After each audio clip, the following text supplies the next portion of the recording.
Hi, this is going to be a fun-filled, but even better, an educational print and paper guy episode.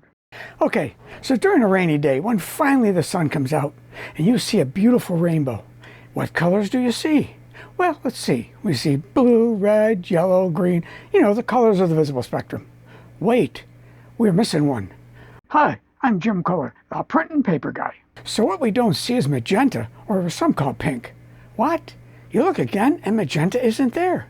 What again? So when we look at the visible spectrum, lo and behold, there is no magenta. As shown by the spectrum, it contains violet, blue, green, yellow, orange, and red, but no magenta. Okay, I know you're thinking, wait a minute, I can see magenta. But let me see if I can explain why we think we can see magenta, but the eye really doesn't see the color at all. Light comes from all sorts of wavelengths, and we as humans can detect light in many of those wavelengths, but not all. For example, we don't see infrared, or ultraviolet, X-rays, radio waves, etc. Now, the reality is light itself doesn't actually have a color.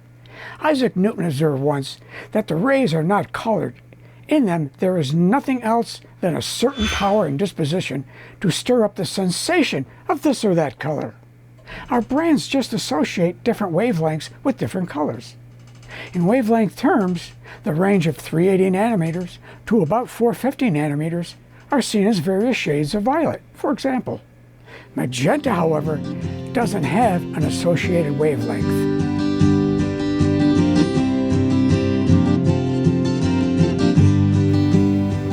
The reality is, our brain just kind of makes it up when other information comes in.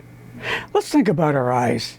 As shown by the image of our eyeball, our eyes have photoreceptor cells called rods and cones.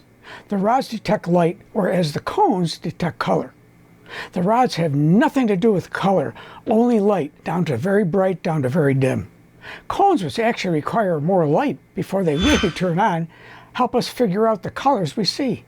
This is why in dark areas we often can't tell what color things are, as the rods can detect low light, but the cones can't. As shown by the image, there are red, blue, and green cones.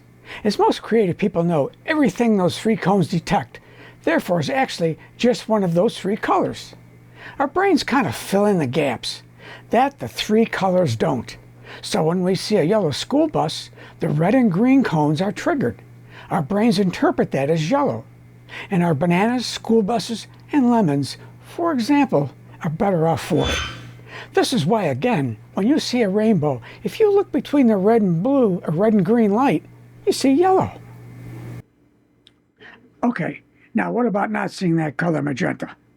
Now, magenta occurs when the red and blue cones are stimulated, but that's a problem if you think about it. Why? Because unlike red and green making up yellow, which the two colors sit right next to each other, so to speak, in the spectrum, red and blue don't connect with each other, as they are on the opposite ends of the spectrum.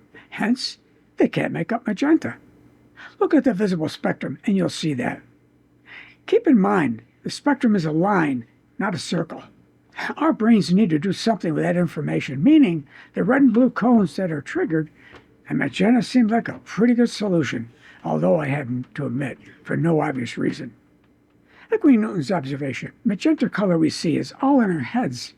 Our brains put it together for us since our eyes don't see it. So that's actually a sensation that arises in your brain. Someone said that if we're going to make up colors anyway, there's no reason to limit ourselves to what's found in the visible spectrum. Our computer monitors, smartphone screens, etc. take advantage of this conversion process.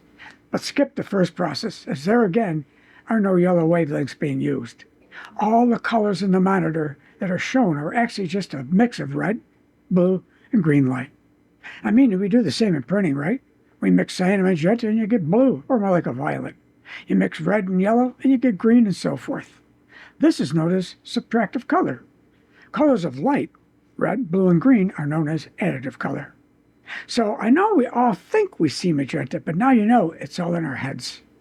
I hope you found this episode fun and enlightening, and give us a like, and make sure you have subscribed and click on the bell to assure you get the latest print and paper guy episodes. With that, I'm Jim Kohler, the print and paper guy, and I sure hope to see you in the next episode.